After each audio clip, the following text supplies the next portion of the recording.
Selamat pagi, Bapak Ibu Saudara sekalian yang dikasihi oleh Tuhan.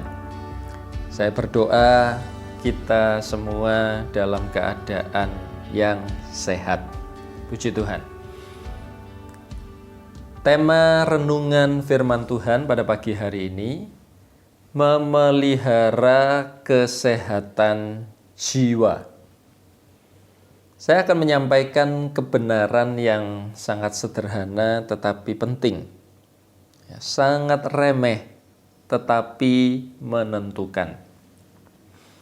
Karena musuh kita, iblis, itu sangat cerdik dan sering memakai kebenaran yang kita remehkan, kebenaran yang kita anggap tidak terlalu penting, untuk mencuri, membunuh, dan membinasakan. Iblis tidak selalu memakai kesesatan. Kita terpeleset oleh kerikil atau pasir, bukan batu kali, oleh kulit pisang, bukan setandan buah pisang. Intinya, hidup kita ini kacau, sakit, menderita, hancur, itu bukan oleh hal-hal besar, tetapi hal-hal sederhana yang kita remehkan. Karena itu Bapak Ibu Saudara sekalian perhatikan renungan ini. 3 Yohanes 1 ayat 2. Saudaraku yang kekasih, aku berdoa supaya engkau baik-baik dan sehat-sehat saja dalam segala sesuatu, sama seperti jiwamu baik-baik saja. Baik-baik di sini artinya adalah makmur atau sukses. Itu berarti jika jiwa kita sehat, tubuh kita akan sehat. Jika jiwa kita makmur atau sukses, maka hidup kita pasti akan makmur dan sukses. Kebanyakan orang akan memelihara kesehatan tubuhnya lebih dari kesehatan jiwanya. Banyak orang yang berkata bahwa kesehatan itu nomor 1.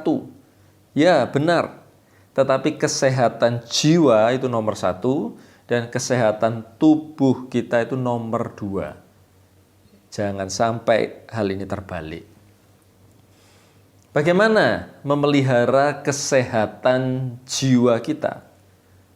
Karena Alkitab berkata dari sanalah terpancar kehidupan.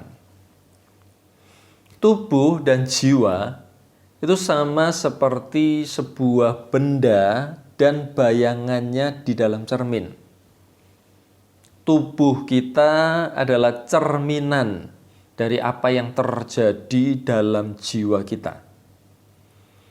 Jadi memelihara kesehatan jiwa kita itu sama seperti memelihara kesehatan tubuh kita. Ada 2 hal yang utama dan tidak bisa ditawar. Yang pertama adalah makan. Tubuh kita makan 3 kali sehari, sementara jiwa kita seminggu sekali. Jangan heran kita tetap sakit, karena jiwa kita ini sering puasa. Sering kelaparan.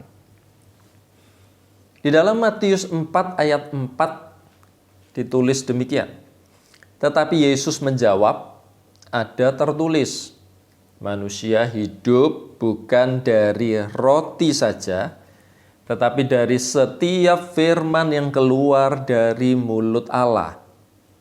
Roti adalah makanan bagi tubuh, dan firman adalah makanan jiwa kita. Saat kita membaca Alkitab atau mendengarkan khotbah, sebenarnya jiwa kita ini sedang makan. Kita sedang melakukan hal terpenting dan paling vital dalam hidup kita, yaitu makan. Ketika kita membaca firman Tuhan, kita mau tidak mau, suka tidak suka, kalau mau hidup, kita harus makan. Ini adalah kebenaran yang sederhana, tetapi menentukan. Ya, kita semua tahu hal ini. Tetapi sangat sulit menerapkan, suka tidak suka, jiwa kita harus makan firman Tuhan. Sibuk tidak sibuk, jiwa kita harus mendengarkan khotbah setiap hari. Nah, ini sulit kita terapkan. Kita bisa berjam-jam menghabiskan waktu menikmati makanan ya, di sebuah rumah makan, sementara untuk jiwa kita yang lebih utama dari tubuh, kita tergesa-gesa menyantap firman.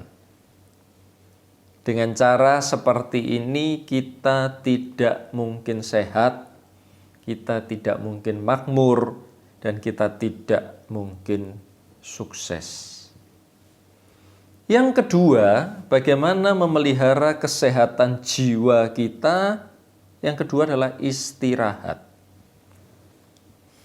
Tubuh kita membutuhkan sedikitnya 6-8 jam sehari untuk istirahat, ya, untuk tidur. Jiwa kita setidaknya itu butuh 1 jam ya, sehari untuk beristirahat. Nah, pertanyaannya adalah kapan jiwa kita beristirahat? Mari kita melihat di dalam Matius 26 ayat 40. Setelah itu Yesus kembali kepada murid-muridnya itu dan mendapati mereka sedang tidur. Dan ia berkata kepada Petrus, "Tidakkah kamu sanggup berjaga-jaga 1 jam dengan aku?" Ayat ini menarik karena Yesus sedang membandingkan antara tidur atau istirahat jasmani dengan berdoa, bersekutu dengan Bapa atau menyembah Tuhan yang merupakan istirahat jiwani. Ya, istirahat bagi jiwa. Pada waktu itu memang waktunya tidur bagi tubuh mereka. Tetapi ada hal yang lebih mendesak bagi Yesus untuk istirahat bagi jiwanya selama 1 jam sebelum menghadapi salib. Apa yang kita lakukan pada saat kita stres, khawatir, takut, galau, dan lain sebagainya? Pada waktu itu, Yesus stres sampai mau mati rasanya. Dikatakan keringatnya menjadi seperti titik-titik darah. Ini adalah stres tingkat tinggi. Apa yang Yesus lakukan? Yesus berdoa selama 1 jam untuk menenangkan atau mengistirahatkan jiwanya. Dan Yesus sukses mengalahkan iblis di atas kayu salib. Saya mendorong bagi setiap jemaat Tuhan yang belum mengambil bagian dalam doa rantai 1 jam setiap hari. Atau bagi kita yang sudah mulai mundur dalam doa rantai. Itu sangat sehat bagi jiwa kita dan menentukan hidup kita. Karena dengan meluangkan 1 jam setiap hari, itu berarti jiwa kita mendapatkan istirahat yang cukup ya, setiap hari untuk menghadapi segala tekanan-tekanan di dalam kehidupan kita. Lebih dalam saya akan baca 1 ayat lagi di dalam 1 Korintus 14 ayat 14. Sebab jika aku berdoa dengan bahasa roh, maka rohkulah yang berdoa, tetapi akal budiku tidak turut berdoa. Ya, kebenaran yang lebih dalam lagi adalah saat kita menyembah dalam roh. Dikatakan akal budi kita beristirahat. Inilah pentingnya penuh dengan Roh Kudus, dengan tanda berbahasa roh. Karena orang yang penuh Roh Kudus dan selalu berdoa dalam bahasa roh, dikatakan jiwanya istirahat total, ya tidur nyenyak, ya tidur berkualitas, dan jiwanya ya pasti sehat dan makmur. Karena itu mari Bapak Ibu yang dikasihi oleh Tuhan, kita memelihara kesehatan jiwa kita. Mari kita berdoa. Bapa, kami mengucap syukur buat kebenaran firman-Mu. Tuhan, berikan kami pengertian, kesadaran untuk memelihara kesehatan jiwa kami. Terima kasih Bapa, di dalam nama Tuhan Yesus Kristus kami berdoa dan mengucap syukur. Haleluya. Amin.